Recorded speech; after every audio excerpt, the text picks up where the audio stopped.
ध्यानमूलं गुरुर्मूर्ति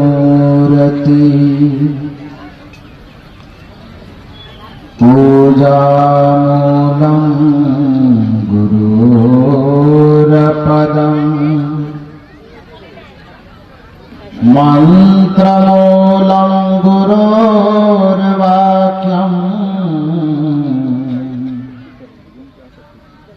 मोक्षमूलं गुरोर्कृपा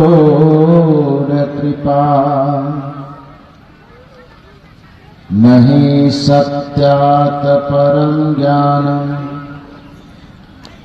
नास्ति तत्त्वं गुरोः परम् यस्मात् परतरं नास्ति।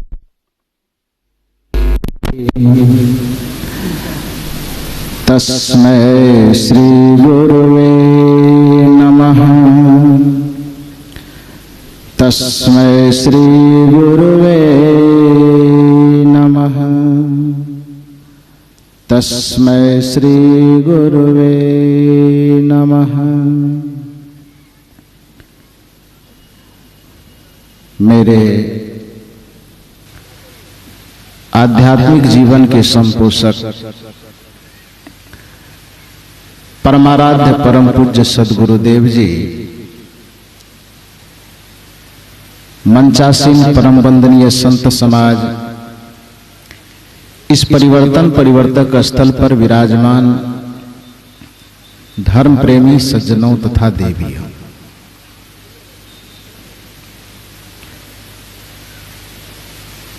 सद्गुरु कबीर रचित बीजक की एक महत्वपूर्ण साखी है।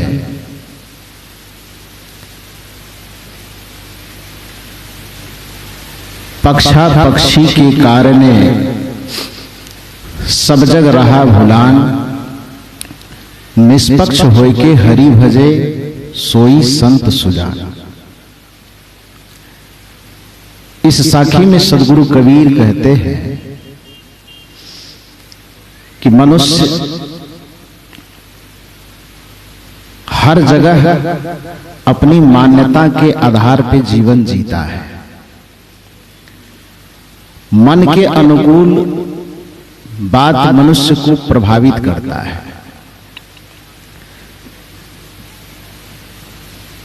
लौकिकता में भी मन के बहाव में वो बहता है और पारलौकिकता में भी वह मन के बहाव में ही बहने में सुख मानता है। धर्म हमारे मन के बहलाव का चीज नहीं है। अध्यात्म हमारे मन के बहलाव का चीज नहीं है। धर्म और अध्यात्म हमारे मन को मिटाने का क्षेत्र है, मन के पोषण का क्षेत्र नहीं है। मन जहां पर मिटता है वहीं पर धर्म की शुरुआत होती है। मन जहां पर मिटता है, मान्यताएं जहां पर मिटती है, परंपरा जहां पर मिटती है, प्रथा जहां पर मिटती है, वहीं पर अध्यात्म का विकास होता है। सद्गुरु कबीर कहते हैं कि जो सब तरफ से निष्पक्ष हो जाता है, न भाग्य की तरफ वो झुकता है, न भगवान की तरफ वो झुकता है, न देवी देवता की तरफ झुकता है, न मन के किसी भी विलास की तरफ वो झुकता है। केवल शुद्ध चेतन आत्मा के प्रति जो निष्पक्ष हो जाता है वह संत है, वही सज्जन है। हमारी सबसे बड़ी दुर्बलता यह है कि जब संसार में हम रहते हैं तो उसमें अपने परिवार, अपने जमीन, अपने मकान, अपने जायदाद इत्यादि में हमारा चित्त फंसा हुआ होता है और उससे ऊपर उठने के लिए जब हम संत के गुरु के शरण में आते हैं तो ये मेरा वाला मत है, ये मेरा वाला पंथ है, ये मेरा वाला गुरु है, ये मेरा वाला भगवान है। अंतर यहाँ और वहाँ में इतना ही होता है कि वहाँ मेरा बेटा, मेरी पत्नी, मेरी जमीन, मेरा जायदाद, मेरा धन, मेरा दौलत करते हैं। और जब सत्संग में आते हैं तो यहाँ पर मेरा गुरु, मेरा मत, मेरा पंथ, मेरा संप्रदाय, मेरा मंदिर, मेरा मस्जिद, ये करते हैं। इतना ही अंतर होता है, चीज बदल जाती है। वहां बेटा बेटी, जमीन जगह, यहाँ भगवान भगवती, फलना चिलना, मान्यता वही रह जाती है।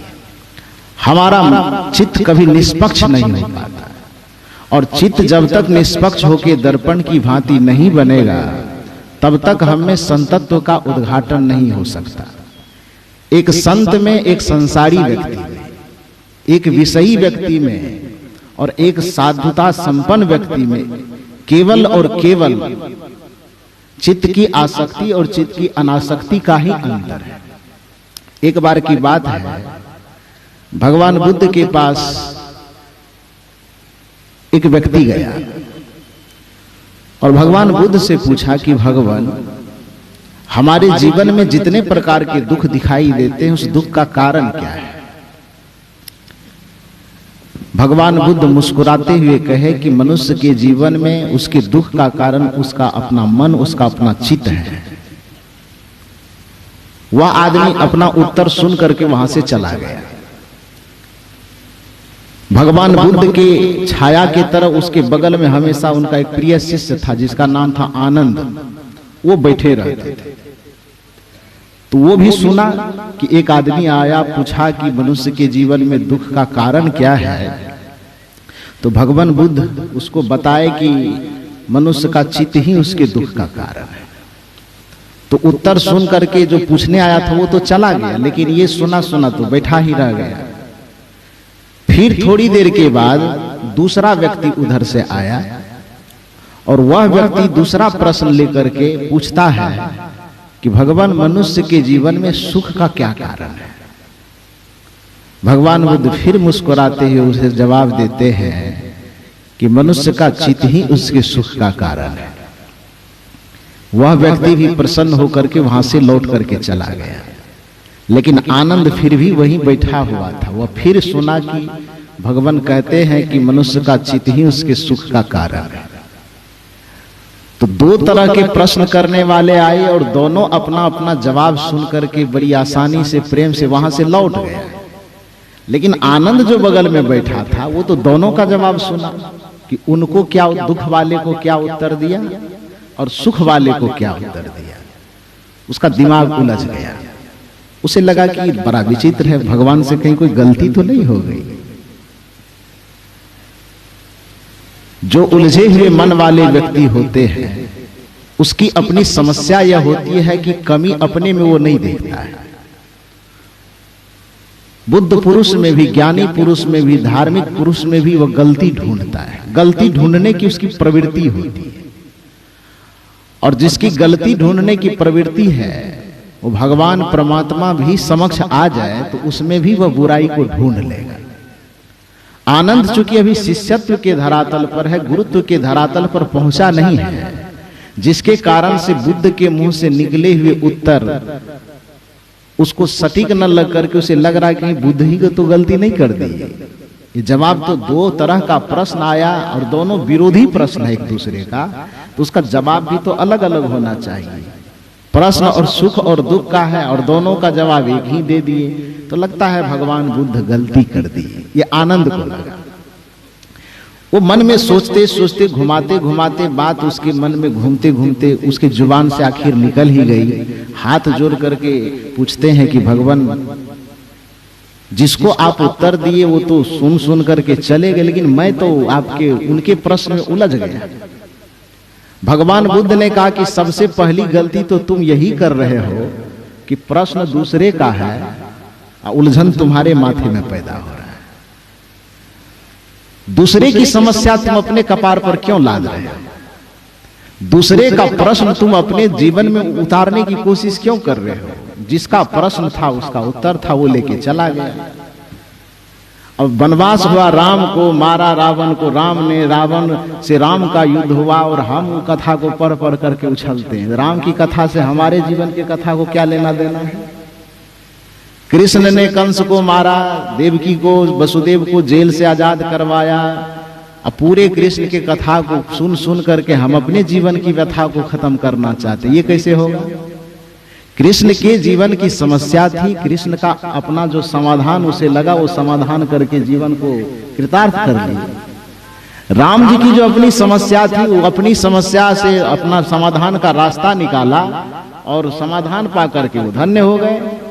अब हमारे जीवन की अपनी समस्या है, तो हमारी समस्या को कृष्ण के कथा और राम के कथा कैसे समाप्त कर सकेंगे? हमारे जीवन की व्यथा को, हमारे जीवन के दुख को हमारे ही जीवन की कथा समाप्त कर सकती है।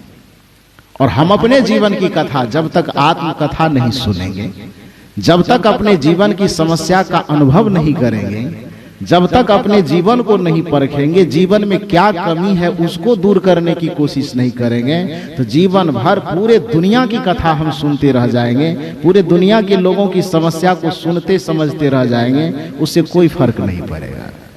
यही कारण है कि हजारों युगों से हम कथा कीर्तन करते करते, झाल बजाते बजाते, जय जयकारा लगाते लगाते जीवन बीत गया, कई जन्म बीत गए, लेकिन हमारा जीवन जहां था आज भी वही है, उससे टस मस आगे नहीं दिखाई देता है।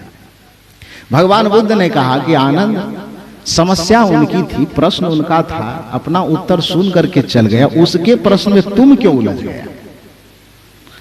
खैर यदि उलझ ही गए हो तो तुम्हें बताता हूं। जहां तक लग रहा है कि मैंने गलती की उत्तर देने में, तो तुम समझ लो कि मैं गलत उत्तर नहीं दिया, ये तुम्हारी समझ में आ गई कि मैं गलत उत्तर दिया। हकीकत यही है कि मनुष्य के जीवन में दुख का कारण भी उसका चित्त ही है, और मनुष्य के जीवन में सुख का कारण भी उसका चित्त ही है। वो कैसे? भगवान बुद्ध उदाहरण के लिए कहते हैं कि जैसे देखिए अभी आपके सामने में कैमरा लगा हुआ है।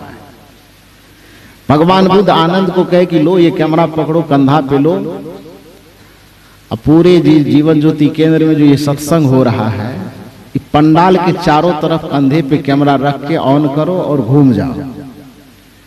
कैमरा लेकर के घूम करके आया, तो चारों तरफ घूमने के बाद फिर कैमरा को ऑन था, वो रिकॉर्डिंग हो रही थी, और लेके आया, कंप्यूटर में लगाएगा तो दृश्य दिखाई देगा कि नहीं देगा? कितना दिन तक? जब तक वो मेमोरी सुरक्षित रहेगी तब तक उसमें जितने सारे दृश्य लिए गए वो सारे के सारे दृश्य सुरक्षित रहेंगे। उसको एक बार, 10 बार, 100 बार, 1000 बार, लाख बार भी देखा जा सकता है। उसको कहे कि धर दो, कैमरा में रिकॉर्डिंग हो गया, धर दिया। दूसरे बार फिर आनंद को कहे कि आओ, उसे एक दर्पण दिया।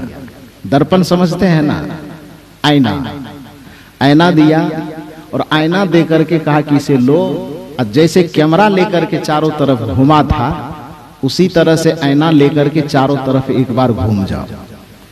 आईना लेकर के चारों तरफ वह आनंद फिर दोबारा घूम गया। घूमने के बाद आया, कहा जिस तरह से कैमरा में तार पिन लगा करके कंप्यूटर में लगाया था, तो सारा दृश्य पुनः दोहराया गया। एक बार नहीं, लाखों बार वो दोहराए जा सकते हैं, लेकिन जितना देर कैमरा लेकर के जिस स्थान पर घूमा, तो उसकी प्रतिक्रिया कुछ और है। अब दर्पण लेकर के घूमे हो, तो दर्पण घूमता गया, क्या उस कैमरे की भांति दर्पण में भी दृश्य कैद हो गया? हो जाएगा। दर्पण में से उस दृश्य को क्या पुनः निकाल के देखा जा सकता है?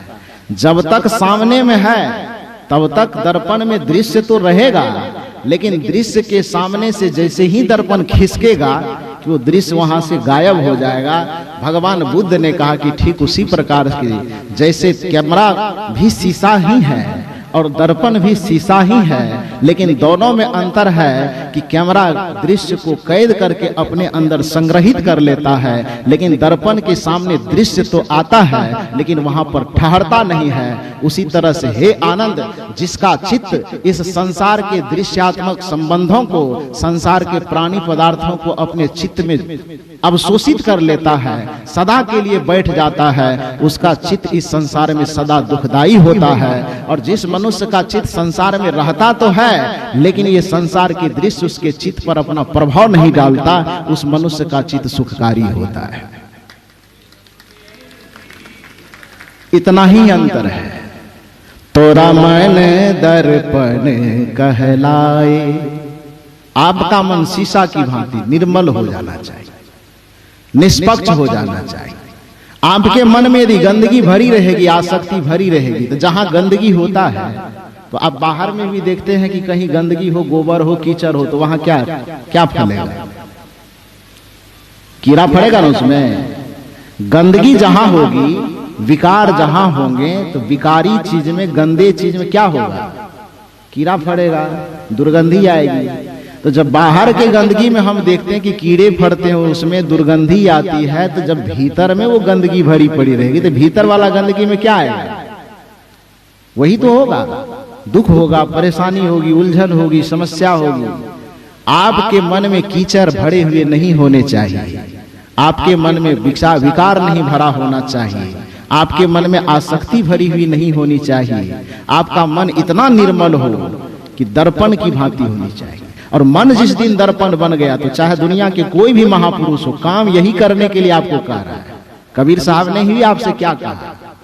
यदि कहा कि अपने आप का अनुभव करना चाहते हो, आत्मदर्शन करना चाहते हो, उसी को आप ईश्वर दर्शन कहिए, परमात्मा दर्शन कहिए, ब्रह्म दर्शन कहिए, राम दर्शन कहिए, जिस चीज का भी दर्शन करना चाहते, तो कबीर साहब ने सिर्फ और सिर्फ इतना कहा आपसे, जो दर्शन को दिल चाहिए।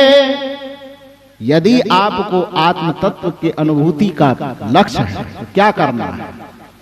जो दर्शन को दिल चाहिए,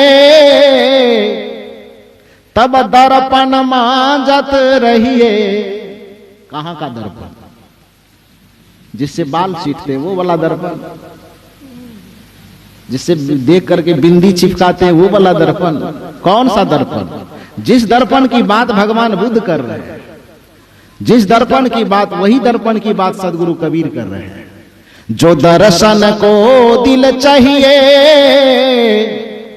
तब दर्पण मांजत रहिए। यदि दर्पण मजाया नहीं तब क्या होगा?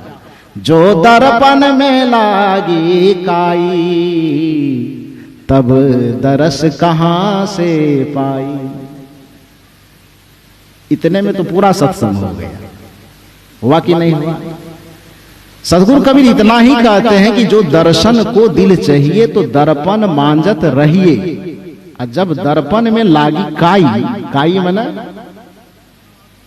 दाग, गंदगी, बुराई, वही पक्षपात की बात, मान्यता की बात, आसक्ति की बात, वही पक्षपात को तो हटाना है, वही काई को तो हटाना है, वही आसक्ति को हटाना है, वही वासना को हटाना है। और वो हट गया तो कबीर साहब कहते हैं, जो दर्पण में लागी काई तो दरस कहां से पाई? दर्पण में जब तक काई लगी रहेगी, हम 1000 जन्म तक इस सत्संग में बैठे रहे, क्या फर्क पड़ता है? कुछ फर्क नहीं पड़ेगा, बैठे रहिए आप। ये तो ऐसे हो गया कि पानी में बैठे हैं लेकिन पत्थर बन करके बैठे हैं, तो पत्थर पे पानी का प्रभाव थोड़े पड़ता है। रुई हो तो पानी को सोखा जा सकता है, कपड़ा हो तो पानी का अवशोषण कर सकता है, लेकिन पत्थर बन करके, पत्थर क्या होता है? पत्थर उसे कहते हैं जिसमें कोई रूपांतरण नहीं हो सकता, बदल नहीं सकता, कठोर, जो बदलने के लायक ही नहीं है, उसको पत्थर कहा जाता है। और यदि हम अपने आप में बदलाव नहीं करना चाहते हैं, मलिन से निर्मल नहीं होना चाहते हैं, बुराई से अच्छाई में परिवर्तित नहीं होना चाहते हैं, अवगुण से सद्गुण में नहीं ढलना चाहते हैं, तो हमको पत्थर कहा जाए तो क्या बुरा है? और यदि हम पत्थर की भांति, पानी में हम डूबे रहें लेकिन हम पत्थर की भांति रहें, तो कबीर साहब ने ही एक जगह पर कहा है कि पानी माही पसान की रेखा ठोकत उठे भभू का, सहस घड़ा नित उठी जल ढारे फिर सूखे का सूखा। एक पत्थर हो और वो पत्थर 100 बरस तक पानी में रह जाए और 100 बरस के बाद एक पत्थर के बगल में दूसरा भी पत्थर है, दोनों पत्थर को 100 बरस के बाद गंगा जी में से जाकर के निकाला जाए और किनारे पर लाते लाते 2 सेकेंड में बस एक पत्थर से दूसरे पत्थर को टकराया जाए, तो पत्थर में से क्या निकलेगा? गंगा जल का फुहार। क्या निकलेगा? आप लोग समझ रहे हैं क्या? इसलिए तो मुस्कुरा रहे हैं, मुझे लग रहा है, हमको लग रहा है कि आप लोग नहीं समझ रहे। क्या बात है, समझ रहे हैं कि नहीं समझ रहे? हाथ उठा के बताइए तो समझ रहे तो बोलिए सदगुरुदेव की। रात में आप लोग हंस हंस करके मेरा आसमाने गिरा दिए। अभी तो नहीं गिराएंगे, अभी बात दूसरी चल रही है, अभी केवल दर्पण संभाल लीजिए। कहने का ये अर्थ है कि कबीर साहब कहते हैं कि यदि पत्थर की भांति तुम हो गए हो तो पानी माही पाषाण की रेखा, पाषाण मतलब पत्थर, यदि गंगा जैसे पवित्र नदी में भी 100 बरस तक पत्थर पड़े रह जाए और गंगा नदी से 2 पत्थर को उठाइए और 100 बरस भले रहा है पानी में, किंतु उसको निकाल करके किनारे पर लाइए, 2 सेकेंड नहीं हुआ है, पत्थर से पत्थर को टकराइए तो 100 बरस का पानी में रहा हुआ उसका व्यर्थ हो जाएगा और निकलेगा क्या उधर से? चिंगारी निकलेगी। उसी तरह से यदि हमारा स्वभाव पत्थर की भांति कठोर है, हम बदलना नहीं चाहते हैं, हम मिटना नहीं चाहते हैं, हम झुकना नहीं चाहते हैं, तो पत्थर की भांति यदि हमारा स्वभाव है तो इस सत्संग जैसे पवित्र गंगा में, ज्ञान के गंगा में 100 बरस की 1000 बरस तक भी यदि हम बैठे रहें और सत्संग पंडाल से बाहर के किनारे पे जैसे जाएंगे तो वही काम, क्रोध, लोभ, मोह, ईर्ष्या, द्वेष की चिंगारी हमारे अंदर से निकलेगी। फर्क कुछ नहीं पड़ेगा कि 3 दिन आप सत्संग सुने कि 30 बरस सुने, कोई फर्क नहीं पड़ता है। बदलना सीखिए। और बदलाव क्या करना? केवल इतना बदलना है कि जो आपका विकारी मन है उसको निर्विकारी बनाना है, जो आपका वासना युक्त मन है उसको निर्वासना युक्त बनाना है, जो आपका आसक्ति पूर्ण मन है उसको अनासक्त पूर्ण बनाना, इतना ही बदलाव करना है। चित्त वही रहेगा, मन वही रहेगा, मन की सिर्फ दशा बदल जाएगी। भगवान बुद्ध यही कहते हैं कि तुम्हारा मन एक कैमरे की भांति बन गई है, तुम्हारा चित्त एक कैमरे की भांति है जो पूरे संसार के विषय भोगों के सामने से गुजरता जाता है और उसकी वासना को, उसके आसक्ति को अपने में कैद करता चला जाता है। तुम उस कैमरे वाले मन को दर्पण वाला मन बना लो। दर्पण वाला मन बनाने के लिए बुद्ध भी कह रहे, भगवान और सदगुरु कबीर भी कह रहे हैं, तोरा जो दर्शन को दिल चाहिए तब दर्पण मांजत रहिए। यही काम कीजिए। ये काम हो जाने के बाद जो जीवन में करने के लिए आए हैं, जो गुरु के शरण में करने के लिए आए हैं, जो सत्संग में करने के लिए आए हैं, जो धर्म के शरण में करने के लिए आए हैं, वो काम अपने आप पूरा हो जाएगा। जो दर्शन को दिल चाहिए तो दर्पण मांजत रहिए, जो दर्पण में लागी काई तो दरस कहां से पाई। फिल्म जगत के लोग भी इसी बात को कह रहे हैं, तोरा मन दर्पण कहलाए। मन दर्पण यदि हो गया तो आपके अच्छे बुरे कर्म उसमें झलकने लगेंगे, बुराई छूटेगी, अच्छाई के प्रति आकर्षण बढ़ेगा। भले बुरे सारे कर्मों को देखे और दिखावे तोरा मन दर्पण कहलाए। आपका मन दर्पण की भांति हो जाना चाहिए, निर्मल हो जाना चाहिए। तोरा मन दर्पण कहलाए, भले बुरे सारे कर्मों को देखे और दिखावे तोरा मन दर्पण कहलावे। अब मन दर्पण हो गया तब क्या होगा? मन ही देवता, मन ही ईश्वर, मन से बरान को। मन उजियारा जब जब होवे जग उजियारा हो। सारा खेल इस मन के ही ऊपर है। मन से ही संसार स्वर्ग के जैसा दिखता है, मन से ही संसार नरक के जैसा दिखता है। इसलिए भगवान शंकराचार्य ने कहा कि मन एव मनुष्यानाम कारणं बंध मोक्षयो। मन ही मनुष्य के जीवन में बंधन का भी कारण है, मोक्ष का भी कारण है। मन ही मनुष्य के जीवन में सुख का भी कारण है, मन ही मनुष्य के जीवन में दुख का भी कारण है। जैसे एक ताला आपके पास हो, उस ताले की चाबी आपके पास एक रहता है कि दो रहता है? एक रहता है। एक ही चाबी खोलने का भी कारण है, और वही चाबी ताला को बंद करने का भी कारण है। क्या माता जी, आप लोग जो घर वगैरह लगा करके आते हैं, घर लगाते हैं, ताला मारते हैं, तो लगाने वाला चाबी अलग और खोलने वाला चाबी अलग होता है क्या? दोनों में अंतर क्या होता? लगता क्यों है, खुलता क्यों है? लगने और खुलने में अंतर सिर्फ एक और दो का नहीं होता, चाबी एक ही होती है। अंतर होता है केवल दिशा का। एक तरफ घुमा देने पर ताला लग गया तो ठीक उसके विपरीत घुमा देने पर ताला खुल जाएगा। यही तो अंतर है। चीज वही रहेगा, मन वही रहेगा, चित्त वही है, बुद्धि वही है, सब चीज वही रहेगा। केवल दिशा में परिवर्तन कर देना है। कैमरा नहीं बनाना है, मन को दर्पण बना लेना है। तोरा मन दर्पण कहलाए, भले बुरे सारे कर्मों को देखे और दिखावे। तोरा मन दर्पण कहलावे। यह काम करने में यदि आप सफल हो गए तो उसके परिणाम में आपको जो मिलेगा, शक्ति मिलेगी, जो सामर्थ्य मिलेगा, वो सामर्थ्य आपको देव बना देगा, ईश्वर बना देगा।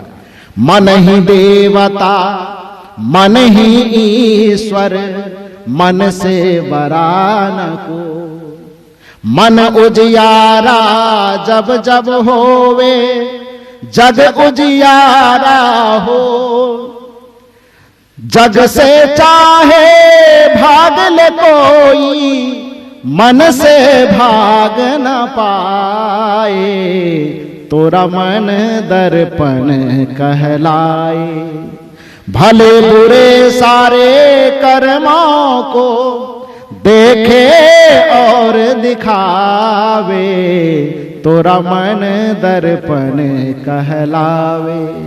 आपका मन दर्पण की भांति निर्मल हो जाए, सदगुरु कबीर बस इतना ही करने के लिए कहते हैं आपको। और जिस दिन मन दर्पण की भांति निर्मल हो गया, स्वच्छ हो गया, तो कबीरा मन निर्मल भया जैसे गंगा नीर, तो पीछे पीछे भगवान फिरे।